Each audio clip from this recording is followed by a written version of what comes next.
E ka përmend Imam Ibn Rexhepi në librin e tij Tabaqatul Hanabila. Është një libër që flet për breznit e dietarëve Hambeli.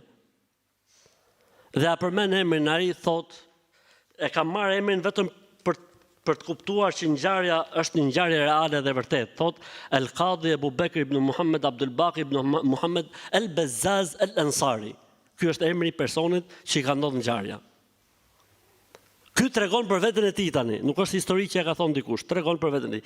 Imam Ibn Rexhepi e tregon me zinxhir transmetimi, me hallka transmetuesish deri te ky person dhe ky tregon për veten e tij. Thot isha në Mekë, thot për çejf tim kur i thon, ka adhuru Zotin tunet atje. Thot gjeta një bokshe të qëndisur bukur me fije të shëndritshme dhe në atë bokshe thot ishte një diamant i kuq. Prej gjëve më të veçanta thot që më kanë parë ndonjëherë sytë e mi. E mora thot,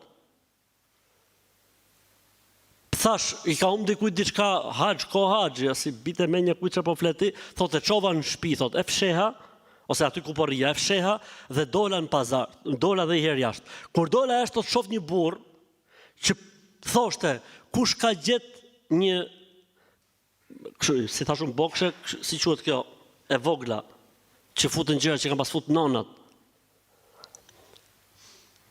Thot kush e ka gjet një kështu me fjalë, kush e ka gjet, thot se aty ka thot një gjë shumë të shtrenjtë. Thot ky tani. Thot rasti thot për të fituar shumë. Rasti për të fituar shumë.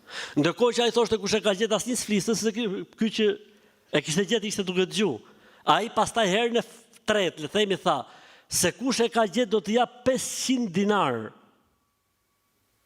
500 dinar shumëzohet 1 dinar me 2.45 gram. Florin 24 karatësh. Afërsisht 1 kg 200 gram florin 24 karatësh. Kush e ka gjetë tha se do i bëj dhurat 500 dinar. I thash, e kam gjetë unë. U habitaj, ku e ke tha, hajde me mu. E çova thot në shtëpi, e nxorra dhe ja dhash. Ja thot, e pyeta si ishte, kështu, çfarë kishte, lidhse si kishte. Kështu, i përmeni cilësit si që kisha parë unë. Ja dhash, nxori tha 500 dinar me mi dhonë. I thash nuk i marr. Tha nuk e di, tha i thash kështu, i thash, tha nuk i marr. Thash me veten time, inshallah, Zoti do të ma kompensoj në një formë tjetër. Dhe kalon ditët, vazhdova jetën time. Mu desh televizja thot për një tregti, e hypja anijes. Dallgë u bën nami për plaset anija me ishull thot, cop, shpëtoj unë thot në atë vend. Ishull ose ka dishull? Atje thot ishte i xhami.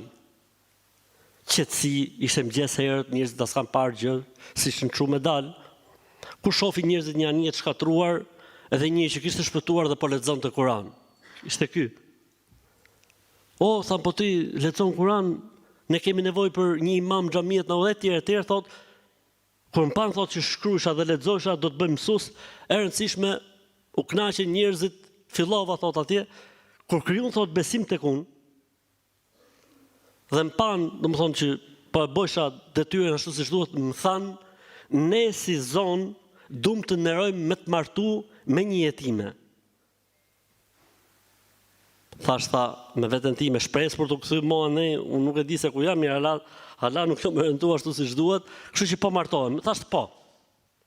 Më çojnë thot tek një gocë e cila ishte jetime.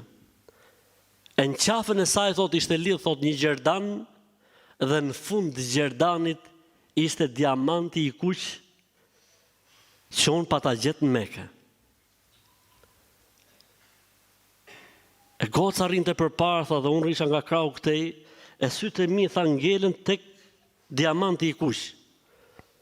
Ata njerëzit sikur më zgjum, thon, hoxh, si më thon, zotni, po shife fytyrën e gocës, ngelen sytë tek gjerdan, sikur po ke synim pasunin. Tha jo, me jo, tha, është i muhabet i gjatë. Tha, kjo është muhabet i vjetër. Thanë ata, nuk e plotsojmë këtë muhabet, pa na tregu ç'është ky muhabet. Thotë, ja tregova historinë.